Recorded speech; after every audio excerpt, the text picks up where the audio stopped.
रत्नागिरी नगरपालिकेत शिवसेना शिंदे गट यांनी दैदिप्यमान विजय संपादन केला।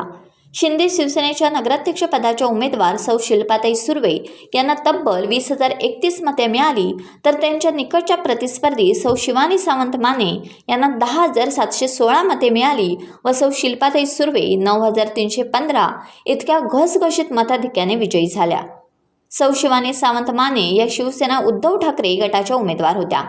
तसेच राष्ट्रवादी अजित पवार गटाच्या उमेदवार सौ वहिदा बशीरबाई मुर्तुझा यांना 3,019 मते मिळाली। रत्नागिरी नगरपालिकेत नगरसेवकांच्या 32 जागा असून त्यापैकी 23 जागा शिंदे शिवसेनेने जिंकल्या, तर भाजपने 6 व ठाकरे शिवसेनेने 3 जागा जिंकल्या। भाजपने 6 जागांवर उमेदवार उभे केले होते व त्या सर्व जागा जिंकल्या हे वैशिष्ट्य होय। एकूण महायुतीने रत्नागिरी नगरपालिकेत 32 पैकी 29 जागा जिंकल्या, तर ठाकरे शिवसेनेला 3 जागांवर समाधान मानावे लागले। रत्नागिरी जिल्ह्यातील 4 नगरपालिका व 3 नगरपंचायती अशा एकूण 7 नगरपालिका निवडणुकांचे निकाल जाहीर झाले। त्यापैकी राजापूर वगळता अन्य सर्व 6 ठिकाणच्या निवडणुका महायुतीने जिंकल्या। रत्नागिरीचे पालकमंत्री नामदार उदय सामंत यांनी त्यासाठी फार मोठे परिश्रम घेतले। त्यांचे अथक परिश्रम व कार्यकुशलता यामुळे महायुतीला 6 नगरपालिकेच्या निवडणुका जिंकता आल्या। रत्नागिरी नगरपालिकेची निवडणूक देखील पालकमंत्री नामदार उदय सामंत यांच्या नेतृत्वाखाली शिंदे शिवसेनेने लढवली आणि नगराध्यक्ष पदासह 32 पैकी 29 जागा महायुतीने जिंकल्या। रत्नागिरी नगरपालिकेच्या निवडणुकीत ठाकरे शिवसेनेचे नेतृत्व माजी आमदार श्री बाळासाहेब माने यांनी केले, परंतु त्यांचा नामदार उदय सामंत यांच्यासमोर टिकाव लागू शकला नाही। यापूर्वी श्री बाळ माने यांनी नामदार उदय सामंत यांच्या विरोधात 4 वेळा विधानसभा निवडणूक लढवली होती व सलग 4ही वेळा ते पराभूत झाले होते।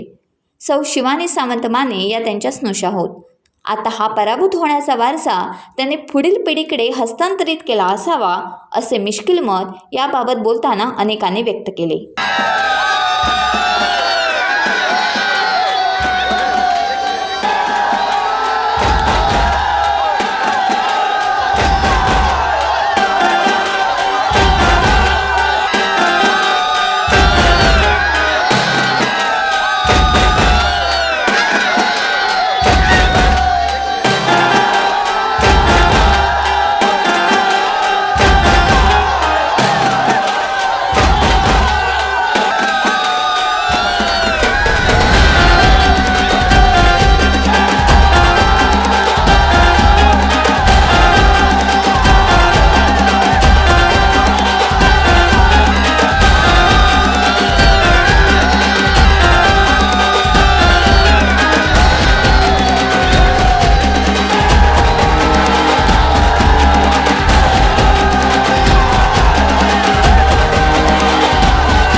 टाइम्स डिजिटलला लाईक करा, शेअर करा, सबस्क्राईब करा आणि बेल आयकॉन दाबायला विसरू नका।